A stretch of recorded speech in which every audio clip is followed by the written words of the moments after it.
നമസ്കാരം ആർപി. നമസ്കാരം. നമ്മുടെ എന്തായാലും 107 ദിവസങ്ങൾ നീണ്ടുനിന്ന മധ്യപൂർവേഷ്യയിലെ യുദ്ധം അവസാനിക്കുമെന്നുള്ളൊരു സൂചനയാണ് ഇപ്പോൾ നമുക്ക് ലഭിക്കുന്നത്. ഇറാനും അമേരിക്കയും തമ്മിലുള്ള കരാർ ഈ വരുന്ന വെള്ളിയാഴ്ച സ്വിറ്റ്സർലാൻഡിൽ വെച്ച് ഒപ്പിടും. അതിൻ്റെ വെർച്വൽ വേർഷൻസ് എല്ലാം ഒപ്പിട്ട് കഴിഞ്ഞു.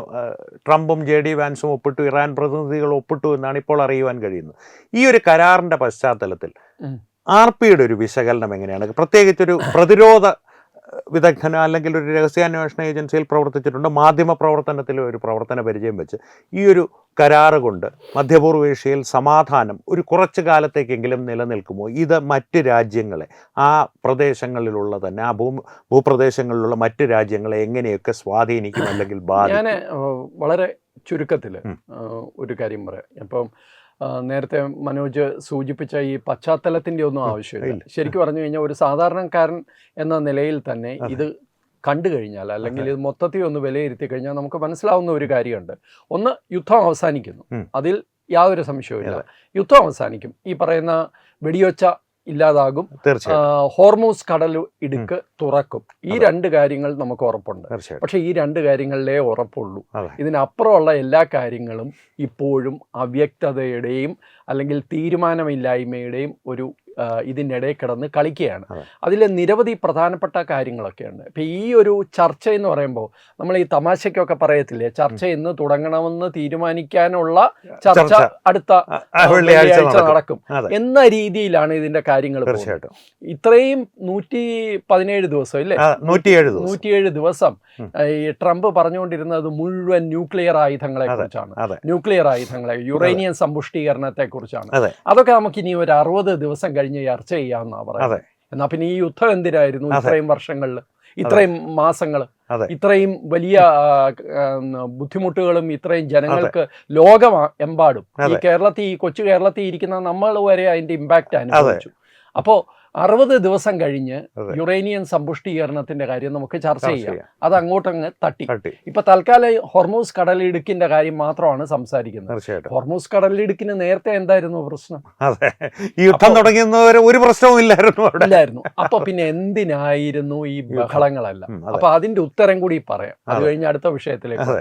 അതിന്റെ ഉത്തരം, എങ്ങനെങ്കിലും ഇതൊന്ന് അവസാനിപ്പിച്ച് ഇതിൽ നിന്ന് തടിയൂരാനുള്ള ശ്രമത്തിലായിരുന്നു അമേരിക്കൻ ഭരണകൂടം. അതിനകത്ത് യാതൊരു സംശയമില്ല. ഞാൻ മനസ്സിലാക്കുന്നത് ഈ പറയുന്ന ഇപ്പോൾ അംഗീകരിച്ച ഈ കരാറ്, ഈ കരാറിലെ ഈ എല്ലാ ഓഫറുകളും 1 മാസമായിട്ട് ഇറാന്റെ മുമ്പിൽ ഉണ്ടായിരുന്നു എന്നാണ് പറയുന്നത്. 1 മാസമായിട്ട് ഇത് തട്ടിക്കളിക്കുകയായിരുന്നു. അപ്പൊ ഇറാന് 1 മാസമായിട്ട്, അതായത് 1 മാസം മുമ്പ് കൊടുത്ത സാധനമാണ് ഇപ്പോൾ സംഗതി ഏതാണ്ട് ഓക്കെ എന്നുള്ള അർത്ഥത്തിൽ എത്തിയിരിക്കുന്നത്. എന്നാലും ഇത് പൂർണ്ണമായിട്ട് ഒരിടത്തും എത്തിയിട്ടില്ല. നിരവധി അൺറിസോൾവ് ആയിട്ടുള്ള ഇഷ്യൂസ് ഉണ്ട്, നിരവധി പ്രോബ്ലംസ് ഉണ്ട്.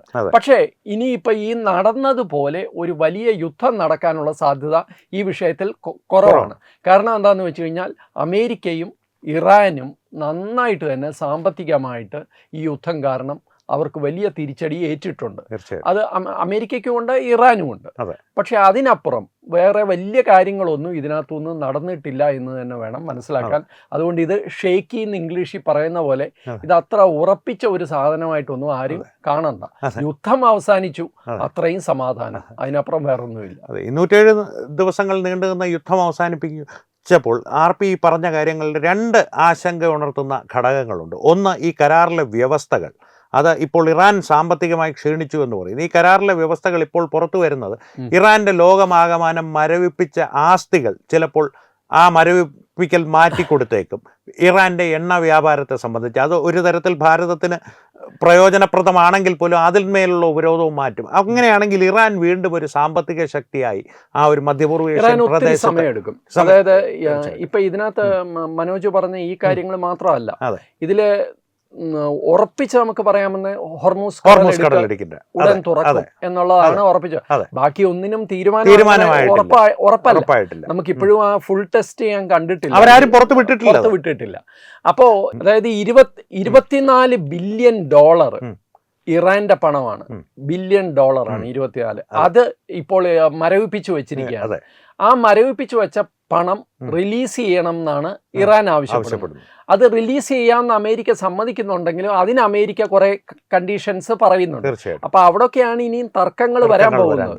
ഇതെല്ലാം കഴിഞ്ഞിട്ട് വേണം ന്യൂക്ലിയർ കാര്യങ്ങളിലേക്ക് പോകാൻ. അതിനി 60 ദിവസം കഴിഞ്ഞിട്ടേ വരൂ. അപ്പം ഞാൻ നേരത്തെ പറഞ്ഞതിലേക്ക് തന്നെ വീണ്ടും തിരിച്ചു വരികയാണ്. ഇത് മൊത്തത്തിൽ ഒരു അവ്യക്തതയും ഒരു പ്രശ്നമുണ്ട്. ഇതിനകത്ത് ഒരു കാര്യം നിങ്ങൾ നോക്കുക, 3 കാര്യങ്ങൾ. ഒന്ന്, ഈ ഇറാന്റെ ഈ ബാലിസ്റ്റിക് മിസൈൽസുമായിട്ട് ബന്ധപ്പെട്ട പ്രോഗ്രാം, അതിന്റെ കാര്യത്തിൽ ഒരു തീരുമാനവും ഇല്ല. അത് ഇറാൻ കണ്ടിന്യൂ ചെയ്യുമെന്ന് തന്നെയാണ് ഉറപ്പ്. അതാണ് ഇസ്രായേലിന് ഒരു വലിയ പ്രശ്നമുള്ള ഒരു കാര്യമാണ്. ഇസ്രായേലിനെ സംബന്ധിച്ചിടത്തോളം അവര് അസ്വസ്ഥരാണ്. രണ്ടാമത്തേല് ലെബനന്റെ കാര്യം, ഹിസ്ബുള്ളയുടെ കാര്യം. ഇപ്പൊ ഹിസ്ബുള്ള ഈ ഒരു വിഷയത്തിൽ ഉൾപ്പെട്ടിട്ടേ ഇല്ല എന്നാണ് നമ്മൾ മനസ്സിലാക്കുന്നത്. അല്ലെങ്കിൽ ലെബനന്റെ കാര്യത്തിൽ എന്ത് സംഭവിക്കും എന്നുള്ളതിനെ സംബന്ധിച്ച് പൂർണ്ണമായ അവ്യക്തതയുണ്ട്. ഈ ഫ്രോസൺ അസറ്റ്സ് 24 ബില്യൺ പറഞ്ഞത്, അതും എപ്പോൾ എങ്ങനെ അത് റിലീസ് ചെയ്യും എന്നുള്ളതിനെ സംബന്ധിച്ചും യാതൊരു ഉറപ്പുമില്ല. ഇനി അമേരിക്കയ്ക്ക് പറ്റിയ ഏറ്റവും വലിയ തിരിച്ചടി ഇതിനകത്തുള്ളത് റജീം ചേഞ്ച് ആണ്. അതായത് ഇറാനിലെ ഭരണകൂടത്തെ അട്ടിമറിക്കുമെന്നും, അല്ലെങ്കിൽ ഇറാനിലെ ഭരണകൂടം തീരാൻ പോകുന്നു, അവർ പോകും, പുതിയ ആൾക്കാർ വരുമെന്നൊക്കെ പറഞ്ഞ് ട്രംപ് ഇതിനിടയിൽ വലിയ വായ്ത്താരിയൊക്കെ നടത്തിയായിരുന്നു. ഓർക്കുന്നുണ്ടോ എന്നറിയില്ല. ഒന്നും സംഭവിച്ചില്ല. ഇറാനിലെ ഭരണകൂടം യഥാർത്ഥത്തിൽ നിലനിൽക്കുന്നു എന്ന് മാത്രമല്ല, അവർ കൂടുതൽ ശക്തരായി എന്ന് വേണം മനസ്സിലാക്കാൻ. തീവ്ര മനോഭാവമുള്ളവർ ഭരണത്തിന്റെ സ്വാധീന ഉള്ള സ്ഥാനങ്ങളിലേക്ക് എത്തിയെന്ന് വേണം. അതായത് ഇറാനിലെ ഭരണകൂടം തന്നെ തീവ്രമാണ്, മതഭരണകൂടമാണ്, അവിടുത്തെ ജനങ്ങളെ അടിച്ചമർത്തുന്ന ഭരണകൂടമാണ്, ഇസ്ലാമിക നിയമങ്ങളുടെ ഏറ്റവും വേഴ്സ്റ്റ് ആയിട്ടുള്ള നടപ്പാക്കൽ നടക്കുന്ന ഒരു രാജ്യം തന്നെയാണ്. പക്ഷേ ആ രാജ്യത്ത് തന്നെ അതിതീവ്ര നിലപാടുള്ളവരുണ്ട്. തീവ്ര നിലപാടും അതിതീവ്ര നിലപാടുള്ളവർക്ക് ഇപ്പം മേൽക്കൈ കിട്ടിയിട്ടുണ്ട് ഈ യുദ്ധം കാരണം. അതേ സമയത്ത് ഇറാനിലെ സാധാരണക്കാരായ ജനങ്ങൾ തെരുവിലിറങ്ങിയാണ്. 10-30,000 പേര് ഈ ഡിസംബർ ജനുവരി മാസങ്ങളിൽ മരിച്ചുപോയത്. ഇവർ കൊന്നുകളഞ്ഞാണ്. ആ ആൾക്കാർക്ക്, ആ ഒരു വലിയ വിഭാഗം സാധാരണക്കാരായ ജനങ്ങളുടെ വോയിസ് ഇല്ലാതാകുകയും ചെയ്തു. അപ്പൊ ഫലത്തിൽ ഇറാൻ ഭരണകൂടം ശക്തിപ്പെട്ടു എന്ന് വേണം മനസ്സിലാക്കാൻ. അവരുടെ ആഭ്യന്തര പ്രശ്നങ്ങളൊക്കെ ഇപ്പൊ തൽക്കാലം അവർക്കൊരു ഭീഷണിയല്ല. മനസ്സിലായില്ലേ? അപ്പോൾ ഒരു യുദ്ധം വന്നു കഴിഞ്ഞപ്പോൾ അവര് ഒരുമിച്ചു എന്നുള്ളതാണ്. അപ്പൊ എല്ലാ അർത്ഥത്തിൽ നോക്കിയാലും പ്രസിഡന്റ് ട്രംപ് ഈ കാണിച്ചു കൂട്ടിയത് എന്താണ്, എന്തിനാണ് എന്ന് മനസ്സിലാക്കാൻ കുറെ സമയമെടുക്കും. ആർപി പറഞ്ഞതുപോലെ ഈ അതിതീവ്ര നിലപാടുള്ള ആളുകൾ അവിടുത്തെ ഇറാന്റെ ഭരണത്തിൽ സ്വാധീനം ഉറപ്പിക്കുകയും ഈ ബാലിസ്റ്റിക് മിസൈലുകളുടെ പരീക്ഷണങ്ങളും മറ്റ് വികസനങ്ങളും എല്ലാം തുടരുകയും ചെയ്യുമെന്നുള്ള സ്ഥിതി നിലവിൽ വരികയാണെങ്കിൽ, അല്ലെങ്കിൽ തുടർന്ന് പോവുകയാണെങ്കിൽ, ഇസ്രായേൽ അവിടെ ഒരു പ്രസക്ത ഘടകമായിട്ട് വരികയാണ്. കാരണം ഇസ്രായേലിനെ സംബന്ധിച്ച് ഈ യുദ്ധം എന്ന് പറയുന്നത് അവരുടെ നിലനിൽപ്പിന് വേണ്ടിയിട്ടുള്ള യുദ്ധമാണ്. ആ യുദ്ധത്തിൻ്റെ പശ്ചാത്തലത്തിൽ അവർ ഈ സമാധാന കരാറിൽ ഒപ്പിടുന്നതുമില്ല, അതിലൊരു കക്ഷിയേ അല്ല. അവർ തന്നെ പറഞ്ഞിട്ടുണ്ട്, ലെബണനിൽ നിന്ന് ഇപ്പോൾ നെതന്യാഹു ഔദ്യോഗികമായിട്ടൊന്നും പറഞ്ഞിട്ടില്ലെങ്കിൽ പോലും അവിടുത്തെ മന്ത്രിസഭയിലുള്ള വ്യക്തികൾ പറഞ്ഞിട്ടുണ്ട്, ലെബനനിൽ നിന്നുള്ള പിന്മാറ്റമൊന്നും ചിന്തിക്കേണ്ട കാര്യമില്ല, കാരണം ഹിസ്ബുള്ളയെ നശിപ്പിക്കണമെന്നുള്ളത്. അത്തരത്തിൽ ഇസ്രായേലിന് ഇത് എങ്ങനെ ബാധിക്കും? തുടർന്ന് ഇസ്രായേൽ ഈ ഒരു സ്ഥിതിഗതി എങ്ങനെ നേരിടാനായിരിക്കും പോകുന്നത്? ഈ യുദ്ധം അവസാനിച്ചത് ഇറാനും അമേരിക്കയും തമ്മിലാണ്. അതിൽ ഇസ്രായേൽ ഇല്ല. ഇസ്രായേൽ അവരുടെ സംഘർഷങ്ങളും അവരുടെ നിലനിൽപ്പിന് വേണ്ടിയിട്ടുള്ള പോരാട്ടങ്ങളും ഈ ഹെസ്ബുള്ള പോലെയുള്ള സംഘടനകൾക്കെതിരെയുള്ള അവരുടെ പ്രവർത്തനവും പൂർവാധികം ശക്തിയായിട്ട് തുടരും. പക്ഷേ ഇസ്രായേലിനെ സംബന്ധിച്ചിടത്തോളം ഒരു ചേഞ്ച്ഡ് സിനേറിയോ ഉണ്ടെന്നാണ് എൻ്റെ ഒരു അഭിപ്രായം. അതായത് ഇറാന് ശത്രുക്കളായിട്ട് മാറിയിട്ടുണ്ട് UAE പോലെയുള്ള ഗൾഫ് രാജ്യങ്ങൾ. അത് ഇറാന് മാത്രമല്ല, അമേരിക്കയെയും അവരിനിയും പഴയതുപോലെ വിശ്വസിക്കാൻ പോകുന്നില്ല. കാരണം അവർക്കുണ്ടായ നഷ്ടങ്ങൾ ഒരിക്കലും അമേരിക്ക സംരക്ഷിക്കാനായിട്ട് മുമ്പോട്ട് വന്നില്ല എന്നുള്ളത് അമേരിക്കയെക്കുറിച്ച് അവർക്ക് പരാതിയുണ്ട്. പക്ഷേ ഇറാൻ അവരെ ആക്രമിക്കുമെന്നും അവരുടെ ഒരു സന്തുലിതാവസ്ഥയുണ്ട്, ഇല്ലേ, ഞങ്ങൾക്കൊന്നും സംഭവിക്കില്ല എന്നുള്ള, മാത്രമല്ല അവിടെ ബിസിനസ്സും ജീവിതവും ഒക്കെ വളരെ നന്നായിട്ട് പോകുന്ന, അവിടെ കയറി ഇറാൻ ആക്രമിക്കുമെന്ന് അവർ സ്വപ്നത്തിൽ വിചാരിച്ചിരുന്നില്ല. അത് സംഭവിച്ചിരിക്കുന്നു. അപ്പൊ ഇനി അവരുടെ ഒരു വിശ്വാസം അവർക്കില്ല. പിന്നെ ഇസ്രായേലിനെ സംബന്ധിച്ചിടത്തോളം അവരിപ്പോ സൗദി അറേബ്യയുമായിട്ടും അതേപോലെ UAE-യുമായിട്ടൊക്കെ നേരിട്ടും അല്ലാതെയൊക്കെ വലിയ ബന്ധങ്ങൾ ഉണ്ടാക്കി. അവരുടെ പ്രതിരോധ സംവിധാനങ്ങൾ തന്നെ അവർക്ക് നൽകുന്ന ഒരു അവസ്ഥ വരെ എത്തി. അപ്പോൾ ഇസ്രായേലിനെ സംബന്ധിച്ചിടത്തോളം അവരും ശക്തിപ്പെട്ടിട്ടുണ്ട്. അവരുടെ സംഘർഷങ്ങൾ തുടരുകയും ചെയ്യും. അതിന് ഈ യുദ്ധം അവസാനിക്കുന്നതുമായിട്ട് യാതൊരു ബന്ധവുമില്ല. ഇതിപ്പോ പ്രസിഡന്റ് ട്രംപ് അയാള് തടിയൂരി എന്ന് മാത്രം മനസ്സിലാക്കിയാൽ മതി. അതെ, അമേരിക്കയും ഇസ്രായേലും തമ്മിലുള്ള ബന്ധത്തിലും ഒരു മാറ്റം തീർച്ചയായിട്ടും അമേരിക്കയും ഇസ്രായേലും തമ്മിലുള്ള ബന്ധം, അറ്റ്ലീസ്റ്റ് ട്രംപും നെതന്യാഹുവും തമ്മിലുള്ള ബന്ധം വളരെ മോശമായ അവസ്ഥയിലാണ്. ഇത്രയും മോശമായ ഒരവസ്ഥ ഈ വർഷങ്ങൾക്കിടയിൽ ഉണ്ടായിട്ടില്ല. അത് വളരെ മോശമാണ്. പക്ഷേ ട്രംപിനെ സംബന്ധിച്ചിടത്തോളം ട്രംപ് എൻ്റെ സുഹൃത്തുക്കളെല്ലാം നഷ്ടപ്പെടുന്ന അവസ്ഥയിലേക്കാണ് അദ്ദേഹം പോകുന്നത്. അദ്ദേഹത്തെ ആർക്കും അങ്ങോട്ട് പൂർണ്ണമായിട്ട് വിശ്വസിക്കാനോ ഡിപ്പെൻഡ് ചെയ്യാനോ പറ്റുന്നില്ല. അത് അമേരിക്ക ശരിക്കും മനസ്സിലാക്കിയത് ഗൾഫ് രാജ്യങ്ങളാണ്. ഗൾഫ് രാജ്യങ്ങൾ എന്ത് വേണേലും അമേരിക്കയ്ക്ക് വേണ്ടി ചെയ്തുകൊണ്ടിരുന്നതാണ്. അവരുടെ എല്ലാ ബേസുകൾ, അവരുടെ കാര്യങ്ങൾ ഇതല്ല. എന്നിട്ട് ഗൾഫ് രാജ്യങ്ങളിലെ ഈ പറയുന്ന ബേസുകൾ ആക്രമിക്കപ്പെട്ടപ്പോൾ യഥാർത്ഥത്തിൽ US ബേസാണ് ആക്രമിക്കപ്പെട്ടതെന്ന് പറയുന്നെങ്കിലും പലയിടത്തും അതല്ല സംഭവിച്ചത്. പലയിടത്തും സിവിലിയൻസ് മരിച്ചിട്ടുണ്ട്. മാത്രവുമല്ല അവരുടെ ഒരു വളരെ സേഫ് സോണാണ് ഞങ്ങളുടേത് എന്നുള്ള ആ ഒരു ബോധ്യത്തിൻ്റെ നടുക്കാണ് ഇറാൻ കൊണ്ട് സാമ്പത്തിക വ്യവസ്ഥയ്ക്ക് തന്നെ അടി കിട്ടുന്ന രീതിയിലുള്ള തീർച്ചയായിട്ടും ആക്രമണങ്ങളുണ്ടായി. തീർച്ചയായിട്ടും. അപ്പൊ അതൊക്കെ റിപ്പയർ ചെയ്യാൻ ഇനി ഒത്തിരി കാലം എടുക്കും. എന്തായാലും അമേരിക്കയും ഇസ്രായേലും തമ്മിലുള്ള ബന്ധത്തിൽ ഒരു റീബൂട്ട് ഉണ്ടാകും എന്ന് തന്നെയാണ് ഞാൻ വിചാരിക്കുന്നത്.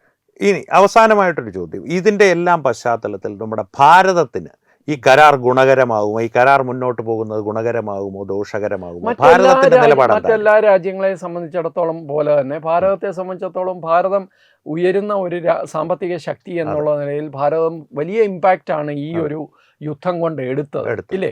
നമുക്കിപ്പോൾ കോവിഡ് കാലത്തുണ്ടായ തിരിച്ചടി പോലെ നമ്മളുടെ എക്കോണമി വളരെ ശക്തമാണ്. അടിത്തറയുള്ളത് കൊണ്ട് മാത്രം നമ്മൾ കുലുങ്ങിയെങ്കിലും വീഴാതൊക്കെ പിടിച്ചു നിൽക്കാൻ നമുക്ക് സാധിക്കുന്നുണ്ട്. പക്ഷേ ഭാരതത്തെ സംബന്ധിച്ചിടത്തോളം ഇനിയിപ്പോൾ അതൊരു വലിയ മാറ്റമാണ്. നമ്മളെ സംബന്ധിച്ചിടത്തോളം വലിയ ഒരു ഈ പറയുന്ന സാമ്പത്തിക അരക്ഷിതാവസ്ഥയ്ക്ക്, ബിസിനസ്സിന്, ഇതിനെല്ലാം ഉണ്ടായ ആ ഒരു പ്രശ്നം മാറിക്കിട്ടും. പക്ഷെ അതിനപ്പുറം ഭാരതത്തെ സംബന്ധിച്ചിടത്തോളം ഭാരതം ഈ ശരിക്കും പറഞ്ഞ കരാറുകൾ എഴുതി തള്ളുകയായിരുന്നു ഈ ഘട്ടത്തിൽ. നമ്മൾ ശ്രദ്ധിച്ചിട്ടുണ്ടോ? തീർച്ചയായിട്ടും എല്ലാ രാജ്യങ്ങളുമായിട്ടും ഒരു ഔട്ട്റീച്ച് എന്ന് പറയാവുന്ന തരത്തിലുള്ള ഒരു ഔട്ട്റീച്ച്, ഒരു ബന്ധപ്പെടലാണ് ഭാരതം നടത്തിയത്. അപ്പോൾ വളരെ വ്യക്തമായിട്ട് തന്നെ ഭാരതവും നമ്മളുടെ ഡെസ്റ്റിനി, നമ്മളുടെ മുന്നോട്ടുള്ള പോക്ക് അതൊന്ന് റീറൈറ്റ് ചെയ്യുകയാണ് എന്ന് വേണം മനസ്സിലാക്കാൻ. കാരണം ഒരാളെ മാത്രമോ അല്ലെങ്കിൽ ഒരു രാജ്യത്തെ മാത്രമോ അല്ലെങ്കിൽ ഒരു ലോബിയെ മാത്രം ഡിപ്പെൻഡ് ചെയ്തുകൊണ്ട് നമുക്ക് മുമ്പോട്ട് പോകാൻ പറ്റില്ല. നമുക്ക് എല്ലാവരും വേണം. എല്ലാ അർത്ഥത്തിലും ലോകശക്തികളുടെ ഈ അച്ചുതണ്ടം എന്നൊക്കെ പറയുന്ന അല്ലെങ്കിൽ സഖ്യത്തിന്റെ ഒരു ഇതെന്ന് പറയുന്നത് എല്ലാം മാറാനുള്ള സാധ്യതയാണ്. ഒരു പുനർക്രമീകരണം നടക്കുമെന്നുള്ളത് ഏതാണ്ട് ഉറപ്പാണ്. 100%. അത് ഇനിയും വരുന്ന മാസങ്ങളിൽ നമുക്ക് തീർച്ചയായിട്ടും അറിയാൻ പറ്റും. പക്ഷെ ഈ കരാറുമായിട്ട് ബന്ധപ്പെട്ട ചർച്ചകൾ തീർച്ചയായിട്ടും കാലാവസ്ഥ അത്ര നല്ല അല്ലാത്ത രീതിയിൽ പോകാനാണ് എല്ലാ അർത്ഥത്തിലും. തീർച്ചയായിട്ടും. എന്തായാലും വെള്ളിയാഴ്ച ഈ കരാർ ഒപ്പിടുകയാണെങ്കിലും അല്ലെങ്കിലും അതേ സംബന്ധിച്ചുള്ള ചർച്ചകൾ നമുക്ക് തുടരേണ്ടതായിട്ടുണ്ട്. കാരണം ഇതൊരു വളരെ പ്രധാനപ്പെട്ട ഒരു തീരുമാനത്തിലേക്ക് എത്തി ലോകത്തെ മുഴുവൻ ബാധിക്കുന്ന ഒരു കാര്യമാണ്. അതുകൊണ്ട് തന്നെ ചർച്ചകൾ തുടരേണ്ടതുണ്ട്. അതുകൊണ്ട് തന്നെ വീണ്ടും കാണാം. വളരെ നന്ദി. നമസ്കാരം.